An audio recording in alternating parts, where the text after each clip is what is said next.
Bon les amis, sur cette première vidéo, on va parler de Manuel Valls. Avant cela, vous connaissez tous la musique. Un petit like, un petit commentaire, ça fait toujours plaisir.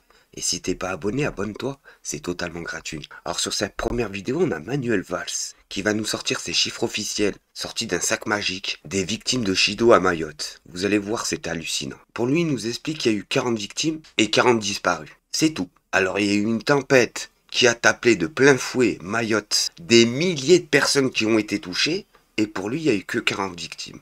C'est pour vous dire que c'est n'importe quoi. Bref les amis, on regarde la vidéo et on fait une petite réaction. Manuel Valls, le cyclone Chido a ravagé Mayotte. 2 mois plus tard, est-ce que vous savez combien de victimes ont été finalement comptabilisées? Il y a un chiffre officiel et l'État n'a aucune raison de cacher quoi que ce soit. Ce serait absurde. 40 morts et des centaines de blessés. Le préfet l'a encore indiqué l'autre jour, il y a sans doute une quarantaine de disparus. On le sait à partir d'un certain nombre de témoignages, également de tombes. On est sur ces chiffres. Rappelez-vous, on avait parlé de 30 000, 40 000, 50 000 morts même. Nous sommes heureusement très loin de ces chiffres, même s'il y a eu ces drames et ces drames. Parce que le risque de retrouver des corps sous les décombres, c'est ça? Mais ça n'est plus le cas aujourd'hui. En tout cas, chaque fois que nous aurons des informations, des éléments sur le nombre de disparus, nous le communiquerons parce qu'il n'y a aucune raison de cacher quoi que ce soit sur ce qui s'est passé à Mayotte, même si aujourd'hui nous sommes évidemment totalement mobilisés pour la reconstruction économique de ce territoire. Il y a des soupçons de détournement de l'aide alimentaire, de discrimination aussi à l'encontre des sinistrés étrangers sans papier. Il y a d'ailleurs une enquête ouverte par la direction de la concurrence, de la consommation et de la répression des fraudes. Qu'est-ce que vous savez à ce sujet au moment où nous parlons? Bon, d'abord, il faut quand même le dire, il y a une très grande mobilisation, une très grande solidarité des Mahorais eux-mêmes, une très grande résilience face à ce qui était une catastrophe naturelle, ce cyclone qui a rasé une grande partie du territoire. Il y a un soutien très important de l'État, des collectivités territoriales et aussi des ONG. Et puis c'est vrai que sur place, quand j'étais il y a quelques semaines avec le préfet, nous avons été étonnés de voir qu'un certain nombre d'aides alimentaires ou de distribution de bouteilles d'eau n'étaient pas arrivées, qu'il y avait aussi, comme ça arrive malheureusement souvent, il y a ceux qui profitent de la détresse et du malheur, des gens qui achetaient des paquets de bouteilles d'eau pour les revendre plus cher, d'où ces enquêtes qui ont été déclenchées par le préfet qui fait un travail tout à fait exceptionnel sur. Moi je vous dis la vérité, c'est la faute du gouvernement français. Parce que le savez-vous, Mayotte appartient à la France depuis bien longtemps. Alors je comprends pas pourquoi là-bas, ça ressemble à un pays du tiers-monde. La plupart des personnes là-bas habitent dans des bidonvilles. On va lire ensemble. Sais-tu depuis quand Mayotte est un département français? Alors, quand tu peux le lire dans la rubrique à la une, Mayotte est un département français. Mais sais-tu depuis quand? En fait, il y a très longtemps, Mayotte était un sultanat, c'est-à-dire un royaume musulman dirigé par un sultan. Mais à la fin du XVIIIe siècle, l'île était régulièrement pillée par des pirates et le sultan de l'époque a demandé de l'aide à la France. En 1841, Mayotte a été rachetée par les Français. Voilà. Elle a été rachetée tout simplement. Depuis 1841. C'est pas de maintenant. Ils auraient pas pu construire des maisons en briques. Ils auraient pas pu un peu plus civiliser là-bas. Il y a même pas de route. Bref, Mayotte a été rachetée par des Français qui en ont fait une colonie, un territoire étranger dirigé par la France. En 1946, Mayotte est devenu un territoire d'outre-mer. Puis en 2011, le 101e département français suite à un référendum. Eh ben, ça c'est un département français. Je suis désolé, là-bas c'est le tiers-monde. Bref, vous l'aurez compris que c'est un cirque. Ceux qui nous dirigent depuis une décennie, même je dirais depuis 20 ans, sont en train de faire n'importe quoi des départements français. Et là les amis, on va se tourner vers Wauquiez. C'est hallucinant. Il vient se pavaner sur les plateaux TV en expliquant qu'il assume d'avoir fait une erreur à faire des repas à 1000 balles par tête aux frais du contribuable. Alors pendant que les Français meurent de faim, pendant qu'il y a des personnes qui travaillent 35-40 heures par semaine et qui n'arrivent même pas à chauffer, je le répète, pendant que nos services publics sont en train de se faire anéantir par la privatisation de tout, ces personnes-là se permettent de faire des repas tous les jours à 1000 balles, aux frais de la princesse. Et vous l'aurez bien compris qu'aujourd'hui la princesse, c'est nous. Bon. Une petite question sur l'utilisation du budget des Républicains si vous gagnez. Oui. Il y a un peu plus d'un mois, le Conseil d'État a obligé la région Auvergne-Rhône-Alpes à divulguer la liste des invités du dîner que vous avez organisé comme président de région en juin 2022. Pour un peu plus de 100 000 € et 90 convives, l'opposition à la région vous accusant d'avoir organisé un dîner fastueux à des fins de communication personnelle. Vous allez donner cette liste d'invités. Pourquoi ne pas l'avoir fait plus tôt? Vous devez être mal renseigné, on l'avait donné déjà, elle a été sortie par vos collègues du Dauphiné Libéré il y a plus d'1 an. Mais sauf que le Conseil d'État, en juin... Oui, ça s'appelle la justice et elle est lente. Ouais. Le Dauphiné Libéré a donné cette liste. Juste parce que j'aime bien ne pas esquiver ces questions. Sur ce sujet de dîners qui ont coûté cher, c'était une erreur. Je l'ai assumé. Quand je fais des erreurs, je les assume. Ah, si t'assumes, rends l'argent que t'as volé aux Français, tout simplement, parce qu'on appelle ça du vol. Qui fait des repas à 1000 balles? Moi, je connais personne de mon entourage, je vous le dis tout de suite. 100 000 balles aux frais de la princesse. Bref, on continue. Ces dîners des sommets, c'était une erreur? Non. Il y a deux choses. Il y a bien sûr, des dîners avec des additions excessives et les dîners des sommets. Là, on est dans le sommet du débat politique, monsieur Duhamel. Écoutez, je pense que l'utilisation de l'argent public, un peu ceux qui nous regardent, et je crois que par ailleurs qu'on a parlé de sujets de fond avant et on a pris du temps pour le faire. Et c'est pour ça que je vous réponds, prenant le temps pour le faire. J'ai fait une erreur sur pas ces organisations qui étaient destinées à créer de l'activité et mettre des gens dans notre région ensemble, je l'assume totalement. Quand vous avez le sommet de l'intelligence artificielle, je pense que ça ne coûte pas rien. Mais c'est sans doute utile. Ne tombons pas dans ce poujadisme. En revanche... Ça, c'est le dîner des sommets. En revanche, sur des dîners où je considère que c'était une erreur et que les sommes dont je n'étais pas au courant étaient excessives, j'ai assumé et j'ai remboursé les frais excessifs. Tu savais pas quand on te servait un caviar, non? Tu savais pas que ça valait cher. Quand t'allais dans les meilleurs restos, les restos les plus chics, tu savais pas que t'allais payer cher. Non, ça tu le savais pas. Tu pensais que t'allais payer combien? 10 € comme un kebab? Non, faut arrêter de déconner. Et c'est pour vous dire qu'ils nous prennent pour des moutons, tout simplement. Je connais pas beaucoup de politique qui les fait. Mais maintenant, je vais vous répondre sur autre chose. Interrogez-moi sur la gestion de ma région.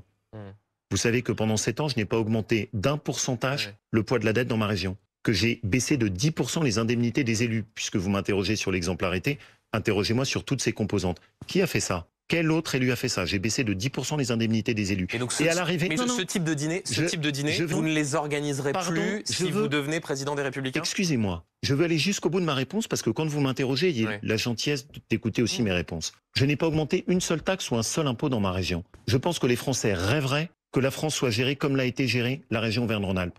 Qu'il y ait des erreurs, ça peut arriver, elles sont corrigées et j'en tire les leçons. Et croyez-moi, c'est une leçon que j'ai bien apprise. Donc comme président des Républicains, vous ferez attention à ces dépenses, à ces notes de frais? Mais bien sûr, comme je l'ai toujours fait. Parce que dans ma région, et pourquoi est-ce que je ferai attention? Parce que j'ai bien appris la leçon. Parce que je connais quand même aussi un peu vos questions. Vous ne m'interrogez pas sur la façon dont j'ai géré mon budget. Vous m'avez pas interrogé sur le fait de dire, tiens, vous êtes un exemple parce que vous n'avez pas augmenté le poids de la dette. Ça aurait été sympathique. Oui, ça aurait peut-être été sympathique, mais ce n'est pas le choix que j'ai fait, effectivement. Et je pense que ça intéresse les Français et ceux qui nous regardent. Non, mais c'est intéressant. Mais, monsieur Duhamel, vous pensez pas que les Français sont intéressés de savoir est-ce que quelqu'un peut gérer, mais vous venez de le dire, Laurent, gérer un pays sans augmenter leurs impôts? Est-ce que vous pensez pas que les Français sont intéressés? Ah, je vous le dis, ces personnes-là, ils sont insupportables. C'est moi, je. Il a un ego, c'est plus un ego, les amis. Son ego fait la taille d'un éléphant. C'est un truc de dingue. À croire que sa ville ne fait pas partie de la France. À croire que sa ville, c'est le monde de Narnia là-bas. Il y a une bulle anti-taxe. Toute la France, depuis une décennie, se fait laminer par le gouvernement d'Emmanuel Macron, se fait taxer comme pas possible. Et lui, il nous explique que chez lui, il a pas monté les taxes. Il a baissé les salaires des élus. Mais c'est formidable, c'est formidable. J'ai juste une question à poser. Pourquoi on n'en a pas entendu parler jusqu'à présent? D'avoir quelqu'un qui puisse leur dire je suis capable de gérer sans augmenter la dette? Je pense que parfois dans la politique et médiatique, on se trompe un peu d'intérêt. Pour que les choses soient claires, puisqu'on parlait de deux choses différentes, il y a les dîners organisés à l'échelle de la région avec 90 invités sains, vous dites c'était légitime, et vous dites c'était une erreur concernant des dîners en tête-à-tête avec des intellectuels, d'autres personnalités, et là vous dites c'est une erreur. Et j'ai corrigé. Et vous avez corrigé en remboursant les sommes excessives. Et rares sont les politiques qui font ça. Voilà les amis, c'est moi je suis meilleur qu'eux, etc. Je suis désolé, pendant que tu faisais des repas à 1000 balles, je le répète, t'avais des personnes à moins de 50 mètres de toi qui crevaient la dalle. Je vous le dis tout de suite, qui crevaient la dalle. T'as des personnes qui n'arrivaient pas à chauffer, etc. Alors je suis désolé, ces personnes sont écœurantes à venir se pavaner sur les plateaux TV en expliquant que moi j'ai fait meilleur. T'as rien fait de meilleur, sinon on le saurait depuis bien longtemps. Et là les amis, c'est impressionnant comme d'habitude. Quand on croit avoir vu le pire sur ces chaînes de fous, eh ben on a Robert Ménard qui vient défendre qui? Les pédos des années 50. C'est hallucinant les amis. Je dirais même c'est une dinguerie. Le regard que nous portons sur ce genre de choses en France n'est pas la même chose. On regarde la vidéo, on fait une petite réaction. Sur la gauche, c'est te dire à quel point ils en ont rien à brère des gosses. Ils s'en foutent des gosses. Tes enquêtes, ils en ont rien à foutre de Bétarame. La seule chose qui les intéresse, c'est que maintenant... Ils lisent beaucoup le point. C'est sûr que si, ils s'en plaignent souvent. Non mais sérieusement, la seule chose qui les intéresse, c'est se payer Bayrou maintenant. Le gosse, le malheur des enfants. Parce qu'on a vu les témoignages, en l'occurrence, des gens qui ont discuté 3 heures avec François Bayrou. C'est terrible ce qu'il racontait tout. Mais quand c'est dans le point, ils s'en foutent. Quand c'est pour faire chier Bayrou, là, là, d'un coup, ça les intéresse. Et s'ils n'ont pas lu Le Point, ils ont dû sauter sur Le Point, sur les archives chez vous, pour pouvoir voir ce que vous aviez dit. Tout ça est d'un minable, et ça te donne envie de croire les politiciens. Je crois que réellement, on n'avait pas... Moi, je me méfie toujours, tu sais, de juger aujourd'hui avec ce qu'on a dans nos têtes, ce qui s'est passé il y a 40 ans. Je l'excuse pas, Benjamin. Je dis ça. Non, Benjamin, le regard qu'on porte sur ce genre de choses n'est pas le même. Attendez, mais moi, je sais, je me souviens des rapports entre hommes et femmes à la maison et tout ça. Honnêtement, moi, je vous raconte... Ma mère, elle n'a jamais osé porter des pantalons parce que ça faisait pas plaisir à mon père. Ça vous paraît d'une imbécilité, mais elle n'était pas la seule. Et personne dans le couple n'avait l'impression d'imposer. Pardon, je dis pas que c'était bien. Je dis simplement, les choses étaient pas les mêmes. C'est pour ça que j'ajoute que c'était aujourd'hui ce qu'on vit, c'est bien mieux. Et le statut des femmes, il a complètement changé. Mais arrêtons de croire que si on avait été à l'époque, mais la gauche, elle n'était pas plus scandalisée que ça, que la droite sur ces questions-là. Enfin, tu le sais bien, vous le savez bien. Ce que tu dis, ils l'utilisent à des fins politiciennes. Disons que, en tout cas, c'est le sujet, c'est quand même le sujet de l'enfance. Hein, c'est quand même ça le sujet. Bien sûr. Et un peu plus que François Bayrou dans cette affaire. Déjà, je trouve ça hallucinant. Qu'un maire, ou qu'un député, ou qu'un ministre, qu'on voit toujours à la télé, je trouve ça hallucinant, les amis. On les paye à quoi faire? On les paye à faire quoi? Et on les paye grassement. Ces personnes-là, on les voit toujours à la télévision, que ce soit Robert Ménard, que ce soit Jordan Bardella, ou tous les autres corrompus. Je rappelle, acheter à coups de cigares et de bouteilles de champagne. Ces personnes-là, on les voit toujours à la télé. Et vous avez vu, c'est hallucinant. On parle d'un sujet gravissime, hein, mais vraiment gravissime. Depuis les années 50, il se passe des trucs de fou dans cette école. Et c'est qui vient à la rescousse protéger les plus sales de ce pays-là? Toujours les mêmes. Posez-vous la question pourquoi, les amis.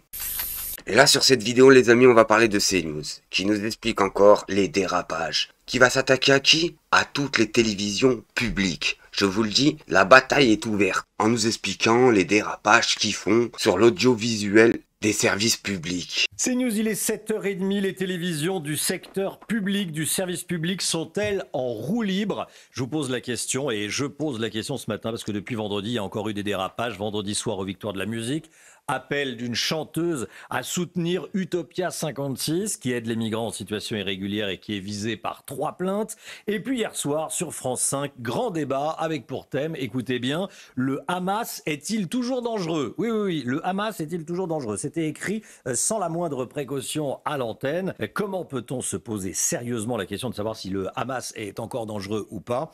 Le problème avec ces médias publics en roue libre, financés par l'impôt de tous les Français, c'est que quand ça penche d'un côté, c'est toujours le même, le côté gauche, voire très à gauche. On en parle ce matin. Et moi, ce qui me fait rire, les amis, c'est que CNews, ceux qui attaquent les services publics matin, midi et soir comme d'habitude, en nous expliquant que l'audiovisuel des services publics font n'importe quoi, je suis désolé. CNews et l'Arcom, c'est une longue histoire de sanctions. Le savez-vous? CNews, la chaîne du groupe Canal+, a été condamnée à 2 amendes cumulées de 80 000 € mercredi 10 juillet. Cette décision de l'Arcom qui porte sur des propos sur l'immigration, comme d'habitude, et des paroles climato-sceptiques, s'ajoute à la dizaine de rappels l'ordre déjà émis par le régulateur des médias depuis 2019. L'Arcom, le régulateur des médias, a sanctionné mercredi 10 juillet CNews d'une amende de 60 000 € et d'une autre amende de 20 000 €. La première des sanctions porte sur un débat consacré au projet de la loi de l'immigration. 2 invités avaient déclaré « L'immigration en décembre 2023 sans réaction des personnes présentes en plateau. La seconde amende sanctionne des propos climato-sceptiques après qu'un des intervenants a contesté l'influence humaine sur le réchauffement climatique en juillet 2023. » Déjà, juste là, c'est gravissime. Le 3 décembre 2019, l'Arcom alors a appelé au Conseil supérieur à l'audiovisuel, le CSA, mais une première fois en demeure CNews dans Face à Info. 2 mois plus tôt, Éric Zemmour avait affirmé du côté du général Bugeaud, l'un des officiers de la colonisation de l'Algérie, gouverneur général à partir de 1840, qui massacrait les musulmans et même certains juifs. C'est un truc de dingue. Ils peuvent tous se permettre sur les plateaux TV. Alors en nous expliquant que ça serait le service public qui diffuse la haine, je suis désolé, hein. Non, les amis, non, loin de là. Ça serait plutôt les services privés. Et c'est pour ça qu'il faudrait s'en débarrasser et le plus rapidement possible. Mais on peut continuer. Un an plus tard, en mars 2021, le CSA condamne CNews d'une amende de 200 000 € pour incitation à la haine et à la violence. Là encore, ce sont des propos d'Éric Zemmour qui sont incriminés. Éric Zemmour avait déclaré au sujet des migrants, mineurs isolés, ils n'ont rien à faire ici, ce sont des voleurs, etc. On connaît, ce sont des barbares, ce sont des sauvages, etc., etc. Et ce qui fait bien rire venant de lui, c'est qu'il vient de là-bas. Bref, encore une nouvelle fois les amis, 2 mois plus tard, la chaîne fait l'objet d'une mise en garde après que Pascal Praud a longuement fait une promotion du Tribune contre le délitement de la France signée par plusieurs militaires et publiée dans Valeurs Actuelles. Vous voyez, c'est peine sur peine. Encore une nouvelle fois les amis, en janvier 2024, l'Arcom condamne cette fois-ci CNews à une amende de 50 000 € pour avoir présenté un classement sur la dangerosité de la France comme reprenant sur des faits réels, alors qu'il s'agissait d'un sondage sur le ressenti des habitants. Vous voyez, c'est une chaîne qui envoie et qui diffuse la haine, qui essaie de séparer les Français et nous envoyer la discorde. Encore une nouvelle fois, en mai 2022, c'est pour des propos sur le ghetto de Varsovie que la chaîne est mise en demeure. Ivan Rifol, chroniqueur de l'émission, lors des propos, avait affirmé en février, quand le ghetto de Varsovie a été créé en 1940, c'était un lieu de contaminés. Ils peuvent se permettre de dire n'importe quoi, ils ont été condamnés au moins 50 fois les amis. Alors en nous expliquant que ça serait les chaînes de service public le danger, non les amis, c'est eux les dangers. Et c'est un grand danger pour la France. Et là les amis, on va se tourner vers Manuel Bompard, député de la France Insoumise, qui va expliquer que c'est une bonne chose qu'une réunion avec des victimes de Notre-Dame de Bétarame a pu avoir lieu. Ça ne doit pas en rester là. Il faut répondre à ce qui a été une immense faillite avec au moins 112 victimes sur plus de 60 ans dans la même institution. Les amis, on regarde la vidéo et on fait une petite réaction. C'est bien que cette journée existait. Je pense que vous avez un collectif qui s'est constitué, qui rassemble des victimes de violences physiques et des victimes de violences sexuelles, et qui avait besoin, je crois, d'une reconnaissance officielle de leur statut de victime, et que je pense que cette réunion y a contribué. Je veux dire que cette réunion, elle n'aurait malheureusement sans doute pas existé si la semaine dernière à l'Assemblée nationale, nous n'avions pas à plusieurs reprises interrogé le Premier ministre sur ce sujet, si nous n'avions pas en quelque sorte contribué à faire connaître ce sujet. Si nos confrères aussi n'avaient pas sorti de ces dossiers. Dans un premier temps, d'ailleurs, si un certain nombre de médias n'en avaient pas parlé. Donc je pense que c'est une bonne chose que cette réunion ait pu avoir lieu. Je pense qu'il ne faut pas que ça en reste à une réunion, et donc je crois qu'il faut qu'il y ait des mesures qui soient mises sur la table pour d'abord permettre aux victimes d'avoir effectivement une reconnaissance judiciaire, mais aussi de répondre à ce qu'a été une faillite. Comment vous pouvez avoir 60 ans dans une institution, pas seulement une personne, mais plus de 10 personnes qui sont en tout cas mis en cause. Je ne sais pas s'ils seront tous jugés coupables, et plus de 100 plaintes. Et on sait que malheureusement dans ce type d'affaires, généralement, le nombre de victimes réelles est plus important que le nombre de personnes qui ont déposé plainte. Merci à tous d'avoir suivi la chaîne. Sur ce les amis, à la prochaine vidéo.